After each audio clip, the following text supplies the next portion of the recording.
Successo questo, Santina va ad arruolarsi. Io a casa non ci sto più. Si presenta in via Tosio all'arruolamento e viene assegnata all'aeronautica in Castello. In Castello c'era il centro dell'aeronautica che segnalava i bombardamenti, l'arrivo delle squadriglie che venivano a bombardare. Lei era addetta a uno di questi centri.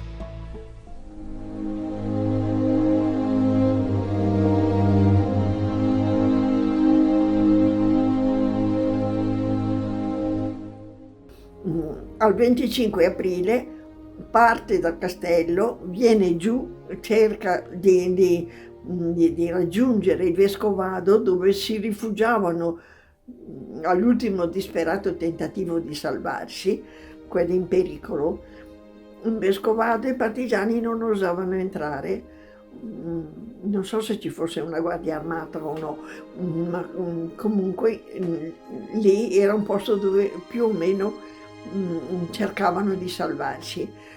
Mentre era all'angolo lì che veniva da via Tosio, che era venuta giù dal castello e cercava di raggiungere il Vescovado, si ferma sull'angolo di quella piazzetta lì dove c'era un negozio di bandiere, e dietro quell'angolo assiste a una cosa pazzesca. Un'ausiliaria nostra della GNR, in camicia nera, quindi in divisa, scende da via Mazzini, probabilmente nel tentativo di andare in castello. Era la moglie di un ufficiale della GNR ed era incinta di 8 mesi.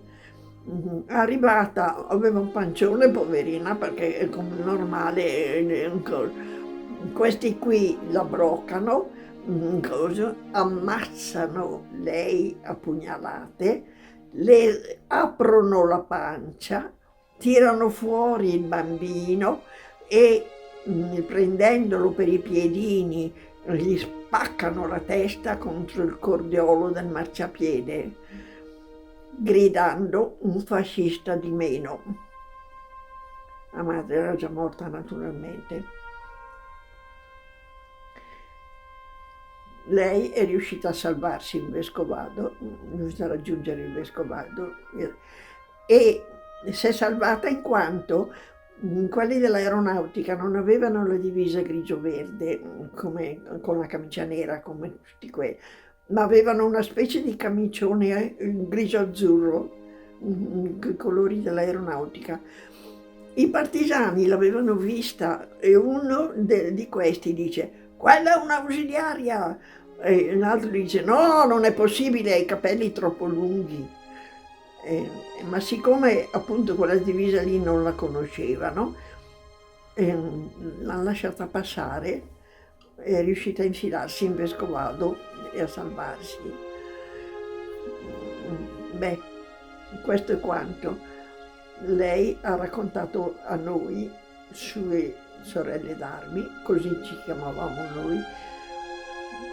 Non si dicevano il commilitone, si diceva fratello d'armi, sorella d'armi. Questo è quello che è successo lì all'altezza di Piazzetta Vescovado. Non credo che sia stato il 25, ma piuttosto il 26 di aprile. E lo spiego perché io il 26 di aprile ero ancora in servizio a comando e sono partita in bicicletta e non ho trovato nessuno. Per cui penso che fosse il 26. Santina purtroppo non c'è più. Quello che Munzi l'aveva intervistata però, e nel suo libro aveva trascritto tutto quello che lei aveva detto. Se volete cercare qualche riferimento di più, cercatelo lì. Nei miei ricordi c'è soltanto quello che lei stessa, la testimone oculare, un coso che per poco non faceva la stessa fine. Wanda Bertoni era all'8° reggimento paracadutisti Folgore E quindi aveva la cosa della Folgore, la divisa dei paracadutisti, non dell'aeronautica, non dei piloti. E sul suo amor di patria e sulla sua dirittura morale non si può mettere nessuna ombra.